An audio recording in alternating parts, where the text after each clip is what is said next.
membahas mengenai medan vektor. Jadi memang, aplikasi medan vektor ini sering dipakai untuk di sini menganalisis adanya flow, ya. Flow yang dipakai di sini bisa flow seperti mekanika fluida atau aerodinamis, misalnya kita melihat flow angin di bagian kapal pesawat, atau juga kita bisa melihat flow dari medan elektromagnet. Jadi memang, sangat banyak sekali, fungsinya, terutama di sini, medan vektor nanti akan menunjukkan, satu sistem ya. Jadi di sini ada satu sistem yang nanti bila diberi sebuah angka atau diberi sebuah fungsi, nanti akan muncul di situ sebagai satu sistem yang menunjukkan arah di mana kita bisa melihat, vektor itu akan bekerja, di mana vektor itu akan menunjukkan apakah di dalam bidang 2 dimensi atau di dalam bidang 3 dimensi, dia menunjukkan satu putaran atau menunjukkan satu sistem yang nantinya akan kita ketahui dengan beberapa contoh soal. Jadi kalau kita gambarkan, ya di situ pada sistem 2 dimensi kita bisa melihat bahwa fungsi dari, medan vektor ini adalah misalnya kita punya f, x, y. Kemudian di situ, bisa kita lihat bahwa f, x, y ini merupakan satu kumpulan titik di mana di situ ada PI, kemudian ditambah dengan IJ, ya karena ini sistem 2 dimensi, maka di situ ada I yang menunjukkan, sistem koordinat pada sumbu X, dan J yang menunjukkan, sistem koordinat pada sumbu Y.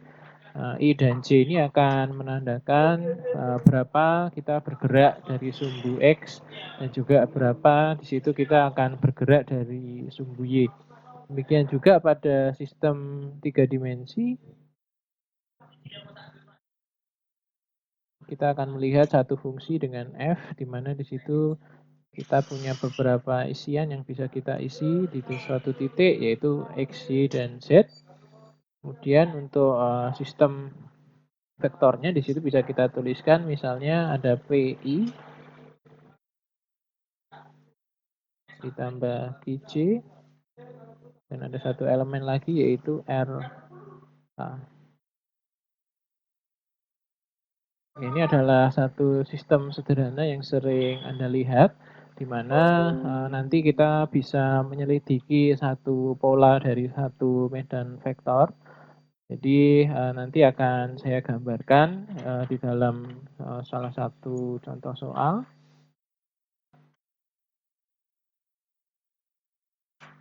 Ya, ini misalnya kita punya satu contoh soal f(x), y itu sama dengan 2i misalnya. Apa yang Anda lihat dari fungsi yang ada di dalam soal ini? Yaitu ada satu komponen adalah komponen X, di mana di situ sistemnya adalah 2 dimensi karena kita punya X dan Y. Kemudian untuk sistem yang bergerak di dalam koordinat Y itu tidak ada karena tidak ada J. Dan kemudian Anda lihat di sini ini adalah satu nilai yang konstan. Ya, sehingga di situ nanti kita bisa melihat, bahwa ketika kita menggambarkannya dalam satu sumbu, ini X, ini Y, ya karena sistem vektor itu bisa digunakan untuk menggambarkan bagaimana satu, titik itu, ketika kita lihat di situ dia akan bergerak di sumbu X berapa besar dan bergerak di sumbu Y berapa besar. Karena di situ dia hanya bergerak di sumbu X, ya maka kita ketahui di situ X-nya juga positif, kita bisa menggambarkan 2 kira-kira, seperti ini. Dan karena sifatnya konstan, maka di setiap titik lain yang nanti akan kita gambarkan, di situ juga terdapat, satu vektor ya dengan arah, di situ besarannya adalah 2. karena semua field itu adalah konstan. Dan di sini kalau kita tidak memasukkan satu titik, ya di situ kita dapatkan satu sistem vektor di seluruh bidang yang ada, ya. Di bidang Y yang positif, di bidang Y yang negatif, demikian juga di bidang X yang positif dan juga X yang negatif. Jadi di sini bisa kita masukkan beberapa nilai ya, untuk mengetahui pola dari vektor yang kita bentuk dalam satu fungsi ya. Jadi kita bisa mengetahui pola pergerakannya itu seperti apa. Ya, ini contoh soal yang paling sederhana. Melihat satu contoh soal yang lain.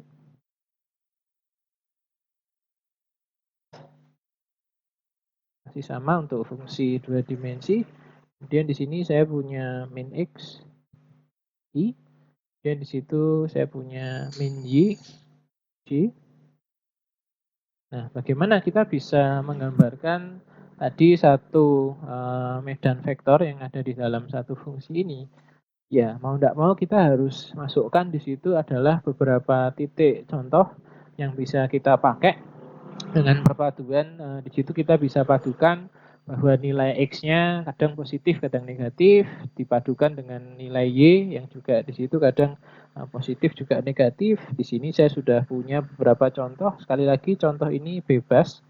Jadi teman-teman bisa masukkan beberapa perpaduan. Jadi misalnya di sini saya pakai 1,1, di titik yang lain saya pakai 32 untuk mengetahui apakah ada perbesaran magnitud bila saya besarkan di sini atau saya geser posisi koordinatnya ke arah yang memang tidak 1,1 ya. Di situ saya pengen tahu atau ketika saya masukkan 32 ini bentuknya jadi seperti apa.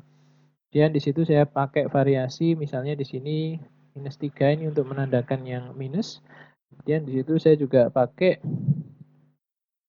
yang Y-nya minus dan juga saya pakai di situ yang X dan Y-nya minus ya. Jadi nilai ini bisa kita masukkan ke min X sehingga di situ jadi min Y, min J. Kemudian untuk 3 dan 2 kita masukkan ke sini yaitu jadi min 3 I, min 2 J. Kemudian yang di bawahnya adalah 3I min J karena ada minusnya di depan. Dan yang di belakang ini adalah min 2i plus 3j. Dan yang ini adalah 2i plus j. Nah, dengan memasukkan beberapa poin, ya di sini kita mendapatkan satu vektor-vektor yang lain yang bisa kita gambarkan dalam satu sumbu ya di sini. Misalnya di situ saya punya titik 1,1 ya, saya gambar titiknya ke sini. Dan kemudian min I itu menunjukkan bahwa dia bergerak ke kiri ya sebesar 1 dan min J dia menunjukkan dia bergerak ke bawah sebesar 1 sehingga kalau Anda amati di sini ini titik awalnya itu akan bergerak ke sini kemudian bergerak ke bawah 1 sehingga nanti vektor yang kita gambar adalah menuju titik 0,0. Ya, di sini kita belum tahu apakah semuanya, tapi di sini kita sudah melihat satu pola yang sederhana ya bahwa di situ ada satu titik yang menuju ke sumbu 0,0. Ya, ini saya gambar ulang.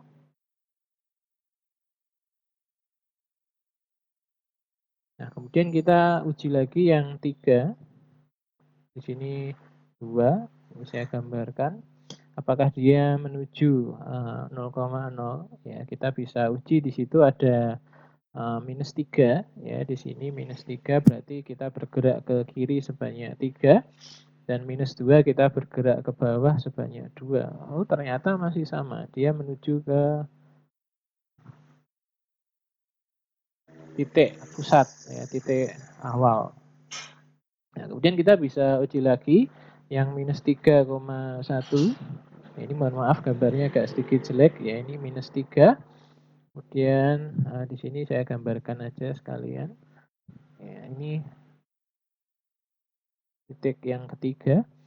Ya, kemudian kita ambil di situ, dia bergerak ke kanan sebanyak 3, kemudian bergerak ke bawah sebanyak 1.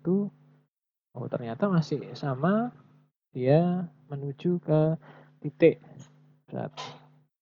Jadi tanpa melihat poin yang lain, ya bisa kita lihat di sini bahwa nanti kalau kita masukkan 2 dan min 3 ya di sini, itu juga nanti akan ke titik awal. Kemudian kalau kita masukkan min 2 dan min 1 itu juga sama. Ini akan kembali ke titik awal. Ya, di sini fungsi ini dengan satu sistem yang spesifik, ya ketika nanti Anda menemukan soal-soal yang serupa dengan pola seperti ini, ada min X, ada min Y, itu bisa dipastikan bahwa polanya adalah kembali ke titik 0, meskipun nanti ada satu perbesaran magnitud ya, di situ ada variasi perbedaan magnitud, ya mungkin kalau kita masukkan di satu titik di sini, dia hanya bergerak tidak sampai ke sumbu 0, ya atau mungkin ada titik yang di sini, ya ini ada satu arah ya dan satu besaran yang teman-teman nanti bisa amati perubahannya di setiap soal yang ada di situ, ya tapi dengan satu sistem yang serupa, kita bisa memastikan bahwa pola atau karakteristik yang terkandung dalam fungsi tersebut itu hampir serupa.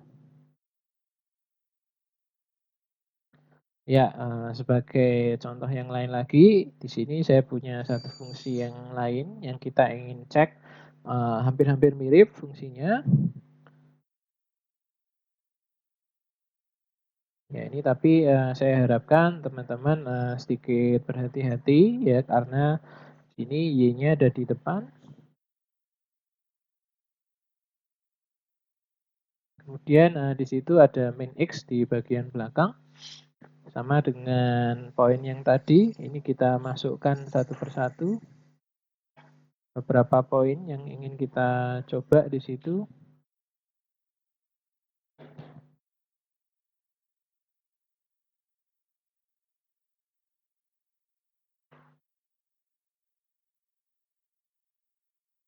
Jadi sekali lagi yang bisa dicoba di situ adalah perpaduan antara nilai minus dan positifnya ditukar-tukar. Kemudian juga kita perbesar salah satu jarak yang ada di situ.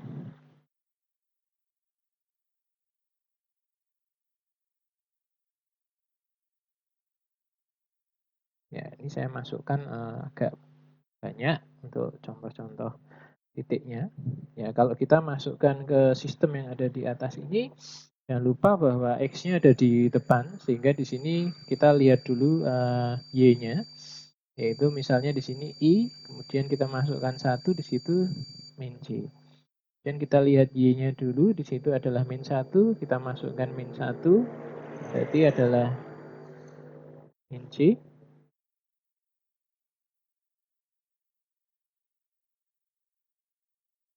Kemudian di situ kita lihat untuk beberapa contoh yang lain tadi ya.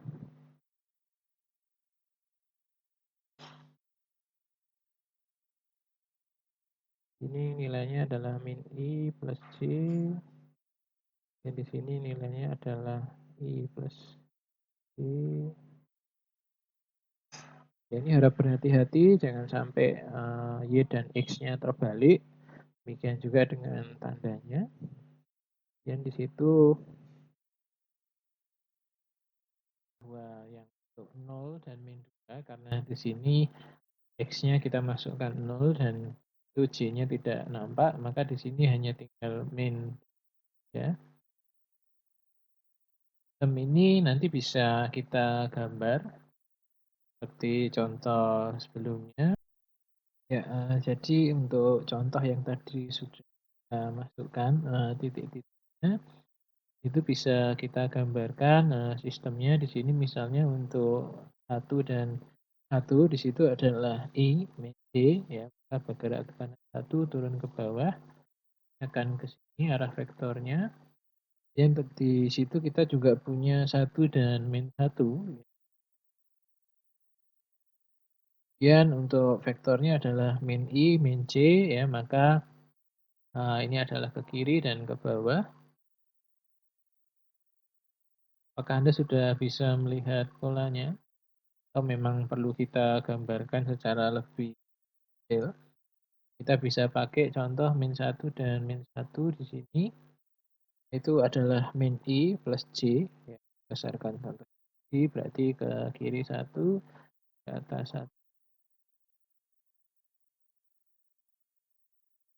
Kemudian untuk yang min 1,1 itu adalah I plus J, jadi ke kanan dan ke atas. Nah, kalau teman-teman di sini bisa lihat polanya, maka beberapa titik ini itu akan membentuk satu perputaran, di mana perputaran yang kita lihat di sini ini adalah bentuknya sirkuler. Jadi kalau saya gambarkan, ini kita punya satu pola tangen, karena di situ kita membentuk satu gambar yang sirkuler.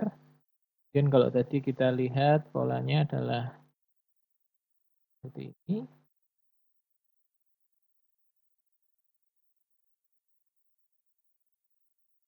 Kalau kita ambil diagram yang lebih luar, itu nanti kita bisa tes dengan beberapa contoh yang ada di situ.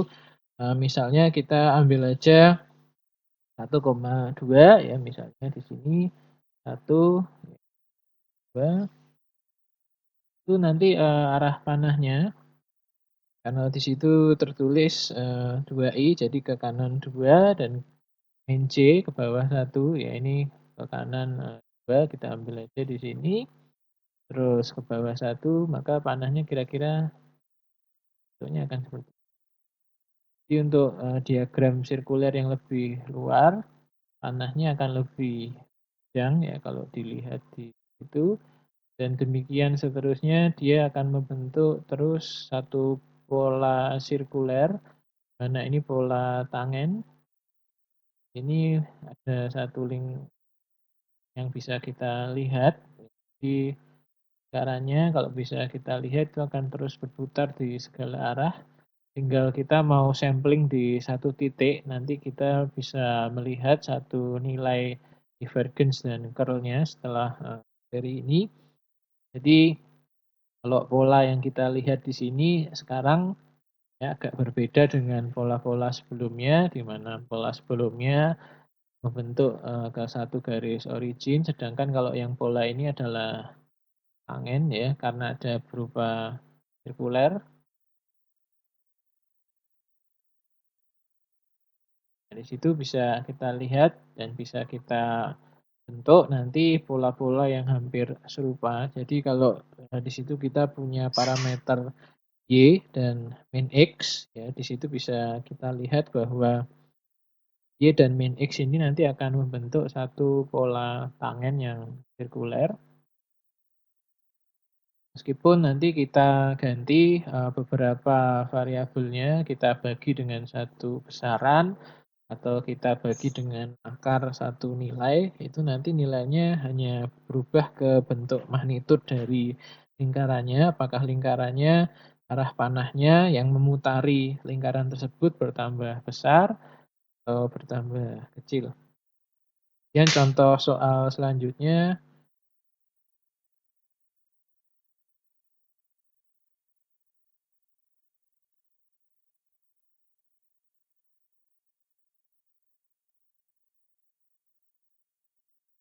di sini kita bisa lihat apakah kita sudah pernah mengerjakan soal dengan pola yang seperti ini.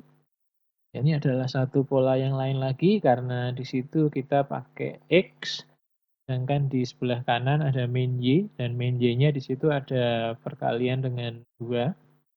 Ya, ini caranya sama, kita masukkan, kita plot poin-poin yang akan kita coba di situ. Ini saya pakai contoh dari poin-poin yang kita pernah coba, sebelumnya, itu tidak masalah.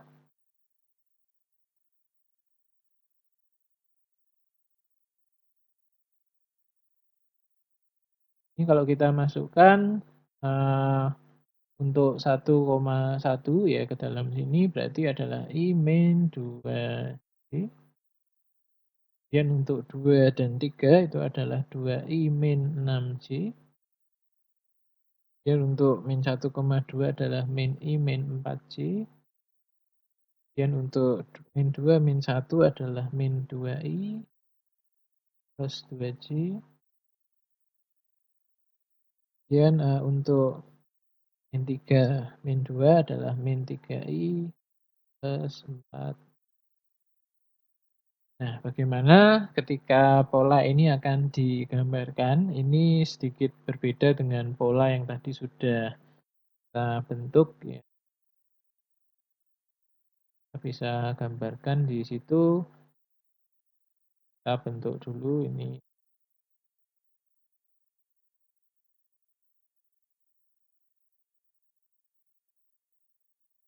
Nah, misalnya kita ambil contoh di situ 1,1 itu nanti akan, membentuk, I min 2C artinya ke kanan 1 ke bawah 2. Kemudian, di sisi yang lain kita coba untuk 2 dan 3 di sini. Itu adalah, 2i, jadi ke kanan 2, bawah 6, nah titik di sini.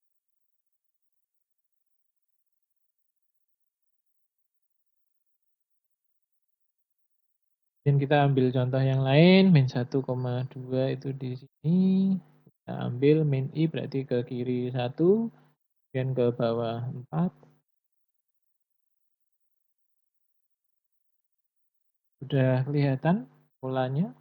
Atau perlu kita lengkapi dengan contoh-contoh yang lain? Kita ambil misalnya min 2, min 1, ya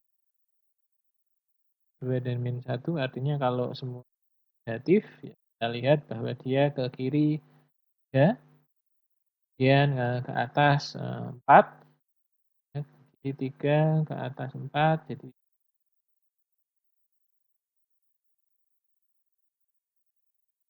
di sini, pola yang dibentuk ya bisa dilihat bahwa kalau diberi satu nilai yang positif ya, bisa kita lihat di situ bahwa panahnya memang tidak menuju ke satu titik, artinya dia menyebar.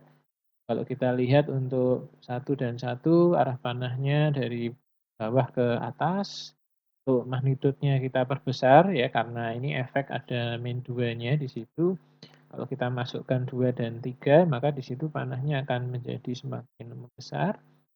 Sedangkan kalau kita isi dengan 1 negatif ya di situ, maka arah panahnya akan berubah ya. Jadi arahnya dari, sebelah ini ke bawah, kemudian kalau kita coba semuanya negatif, arah panahnya akan dari bawah ke atas ya dengan magnitud yang sesuai dengan nilai yang ditentukan.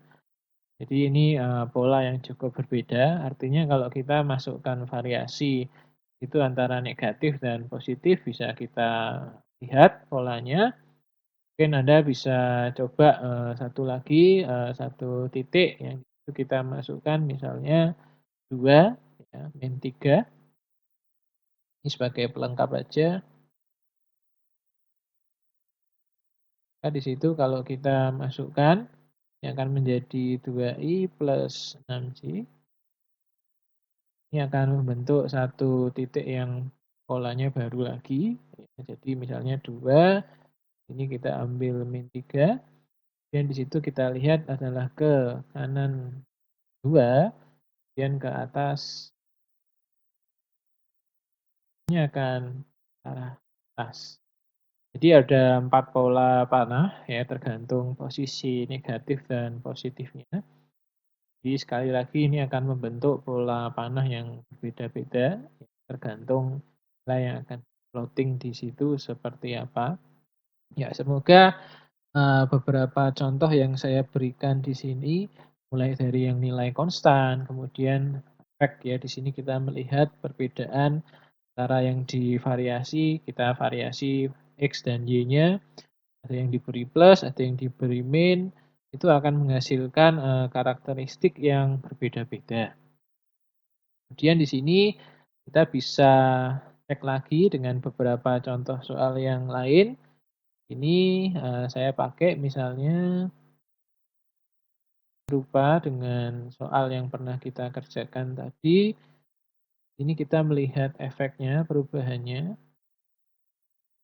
Oke, nah sekilas di sini persamaannya akan tampak lebih rumit, tapi kalau Anda amati polanya, itu akan sama dengan contoh soal yang pernah saya berikan sebelumnya. Kita lihat di situ bahwa X yang kita pakai adalah positif dan Y yang kita pakai adalah positif. Ya, maka di sini kita bisa melihat kalau tadi kita pakai X negatif, kemudian Y-nya juga negatif, itu arahnya adalah dari titik sembarang itu menuju ke titik asal.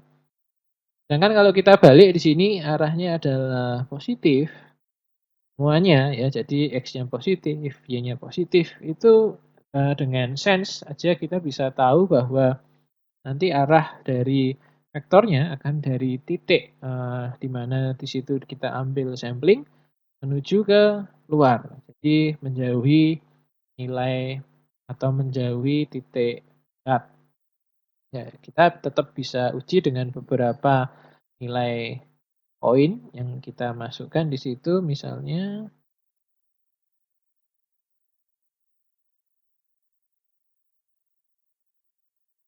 saya ambil beberapa nilai yang sering saya pakai, kan boleh pakai juga ya nilai-nilai seperti ini untuk bisa kan. Ya kalau saya masukkan satu di situ ya karena ada satu ditambah satu, maka kita melihat di situ ada akar 2-nya ya. Ya di sini adalah seper akar 2i. Kemudian kalau saya masukkan satu di y-nya juga sama polanya seperti itu. Dan kalau saya masukkan minus satu, ya apa bedanya? Kalau di sini kita masukkan minus satu ya sebetulnya mirip ya karena dikuadratkan, cuma yang beda di bagian atasnya di situ akan mengandung minus 1. Dan untuk 2 ini, satu pola yang cukup, sama ya. Jadi kita masukkan angkanya di situ 2, kemudian di situ kita masukkan karena ini 2 dan 1, 2 kuadrat ditambah 1 kuadrat jadinya akar 5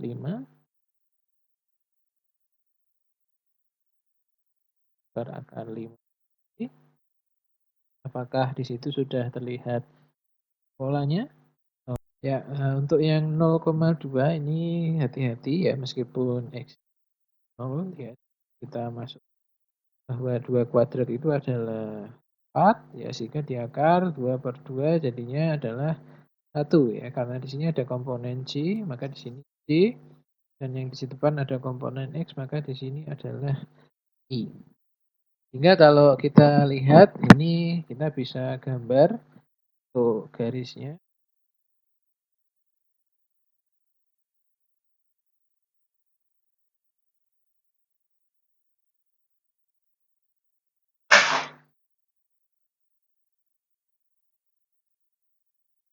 Ini kita coba untuk 1,1 adalah 1 per akar 2, artinya di situ 1 kurang sedikit gitu ya. Jadi, ke kanan kurang sedikit, ke atas kurang sedikit.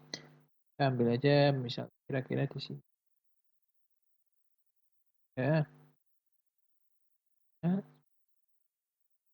kemudian untuk yang 1,-1 ya kita lihat di sini itu hampir mirip, jadi ke kanan 1 kurang 1 lah, kemudian ke bawah kurang 1 jadi kanannya ini. Apakah sudah terlihat, polanya? Itu kita coba yang 2,1 ya. Ya di situ adalah ke kanan 2 kurang sedikit, kemudian, atas 1 kurang sedikit, ya panahnya akan keras.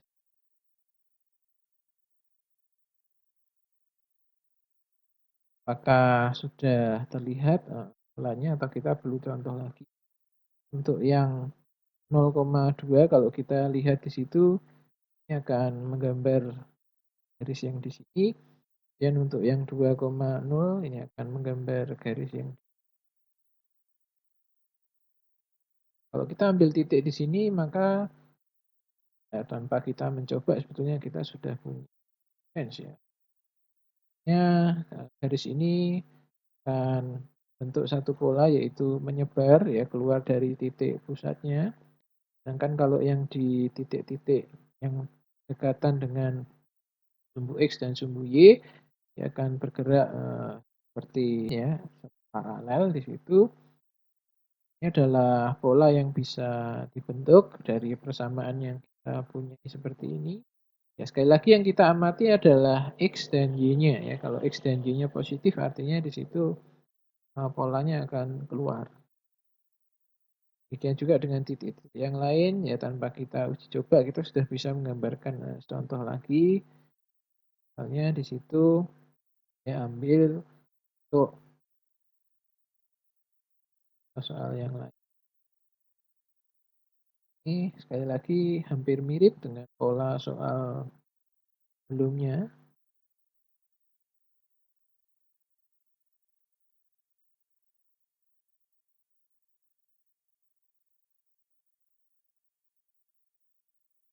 Kita lihat di situ ada nilai X yang negatif, kemudian nilai Y-nya adalah positif.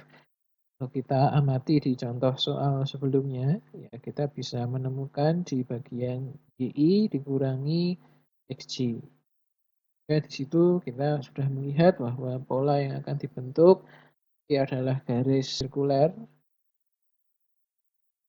dan ya sifatnya eksponensial. Ya di sini kalau kita bagi dengan satu akar tertentu artinya di situ tidak pas ya kita kalau tadi bisa menggambar di sini misalnya adalah pas ketika di situ menggambar satu, di sini ada arah pas.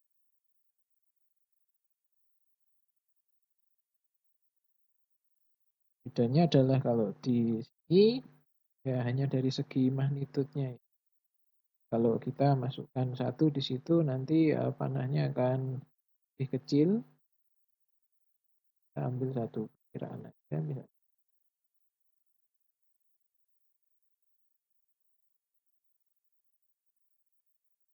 Arah panahnya kalau tadi panjang itu dia akan lebih kecil.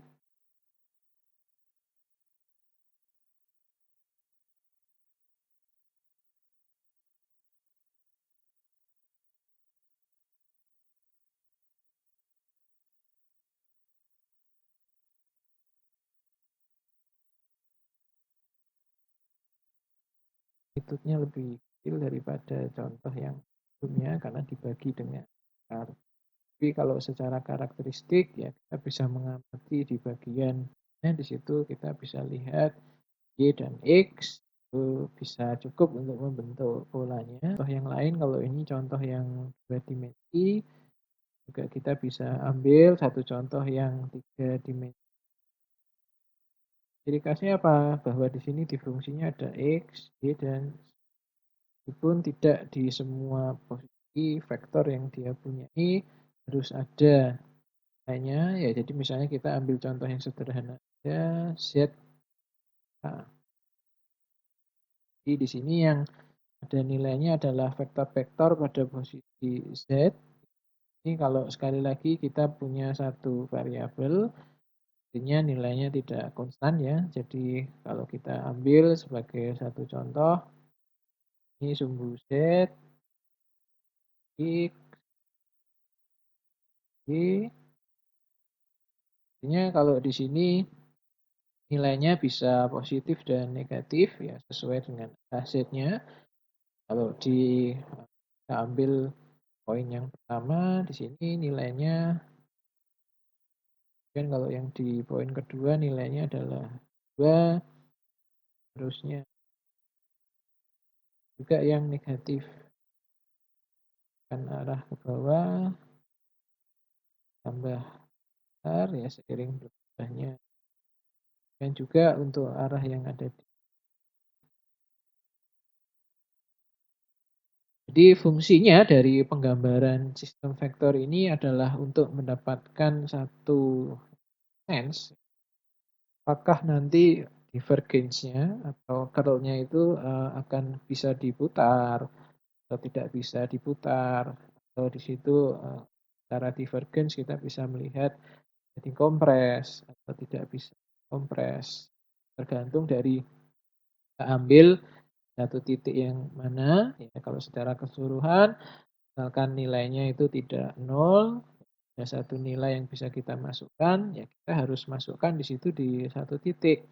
Tapi kalau misalnya, di situ kita nilainya adalah nol, jadi tidak perlu dimasukkan titik-titik yang lain, artinya divergence dan kalau di satu titik, ya kalau nol, ya sudah di situ tidak perlu kita ambil contoh sampling di titik-titik tertentu. Nanti akan saya jelaskan, lebih lanjut di bagian divergence dan curl. Sekarang kita lanjut sebentar untuk, yang bisa kita bahas selanjutnya adalah diferensiasi. Operasi yang nanti kita pakai ini dari satu itu bisa juga atau misalnya kalau kita pakai yang sistem 3D, delnya itu terdiri dari X, Y, dan Z. Kalau kita melihat yang ada di sini misalnya saya masukkan satu fungsi X, Y dan X kuadrat Y dan min Y pangkat 3 di situ, maka del dari fx Y adalah turunan. Nah, sekali lagi kalau kita melihat bahwa di sini ada komponen X, ada komponen Y, yang kita pakai adalah turunan parsial. Mungkin kita harus mengingat beberapa materi di bagian turunan parsial dan juga tekniknya. Nah, nanti semua akan dipakai sehingga bisa kita tulis di situ untuk F, Y, dan yang ada di sini kita turunkan terhadap X misalnya jadi 2XY. Kemudian yang di komponen Y-nya itu karena ada 2, ya di situ ada X kuadrat dikurangi 3 Y kuadrat.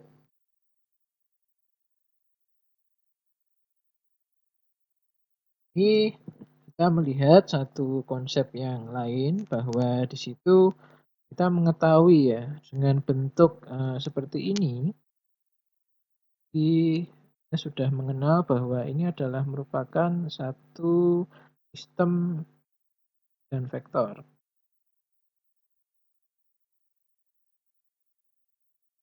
Dan vektor yang seperti apa? Jadi ada beberapa karakteristik dari medan vektor. Ya, salah satunya adalah medan vektor konservatif atau sering disebut konservatif vektor field. Ada satu karakteristik yaitu konservatif dan vektor yang konservatif ya atau konservatif vektor field ya. Kita menemukan satu syarat bahwa syarat di situ kita sebut konservatif. Nah, ini misalnya satu fungsi itu adalah konservatif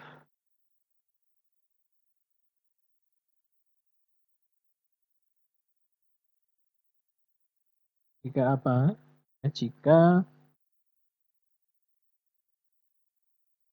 F itu adalah sama dengan di turunan parsial atau del dari. Nah, bisa ya. Kita harus cek ya. Ya, di situ bisa kita simpulkan bahwa untuk berapa X itu bisa menjadi beberapa potensi. Kita lihat dengan apa sih vektor field yang bisa disebut konservatif dan nanti Kita ambil dari contoh, sebelumnya, ini dengan fungsi sudah kita coba, sebelumnya di situ tadi adalah 2xy ditambah x kuadrat min 3y kuadrat c, itu adalah satu fungsi turunan dari fungsi potensial. Bisa kita sebut ya fungsi turunan ini adalah konservatif karena dia merupakan satu turunan dari fungsi potensial yaitu f(x, y) adalah x kuadrat y min y pangkat 3 di situ. Nah, kemudian di situ ya kita bisa simpulkan bahwa kalau satu fungsi itu bisa diturunkan dan turunannya itu nanti kalau kita masukkan di fungsi potensialnya itu merupakan satu fungsi yang negatif. Jadi kalau kita punya satu fungsi, fungsi itu bisa diturunkan dan turunannya itu adalah satu vektor field yang sifatnya konservatif karena dia merupakan turunan dari fungsi potensial aslinya seperti itu. Oke, mungkin sebagai contoh soal penutup di sini bisa kita soalnya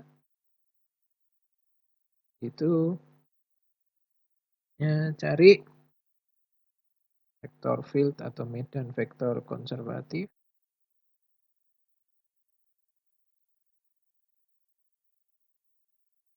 Nah, ini dari satu persamaan.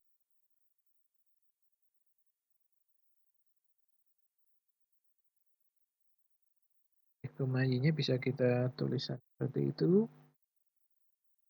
Dan dengan potensialnya. Nah, misalnya ini adalah Y ln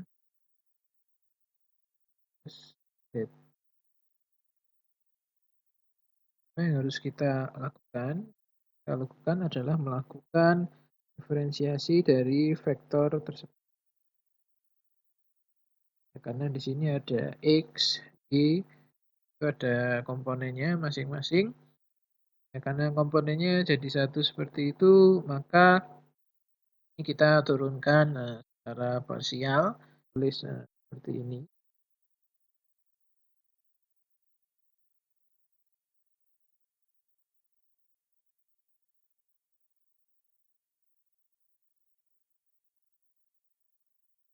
Nah, komponennya jadi satu, ya kita perlu turunkan parsial di mana.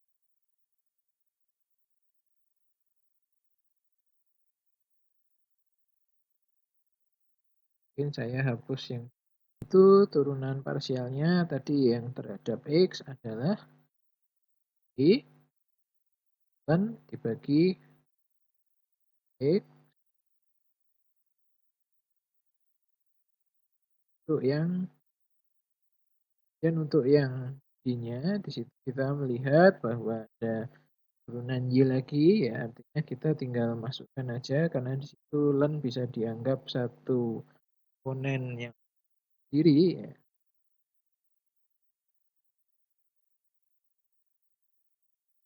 Ya. Nah di situ ada komponen Z-nya yaitu sama ln lagi sehingga tinggal kita tulis lagi sama dengan X ya.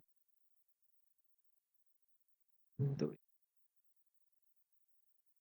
itulah salah satu contoh soal yang bisa kita coba untuk konservatif vektor field dan vektor konservatif. Jadi kita punya satu fungsi campuran di situ dan fungsi campurannya kalau bisa kita turunkan ya secara parsial itu ada turunannya, maka di situ kita bisa menemukan konservatif vektor field. Jadi syaratnya ya, untuk kita melakukan del di fungsi tersebut adalah kalau kita menurunkan secara parsial terhadap X itu nanti akan menjadi komponen Y. Kalau kita menurunkan komponen parsial terhadap Y itu jadi komponen Y. Untuk pengenalan terhadap medan vektor, kita lanjutkan dengan divergence dan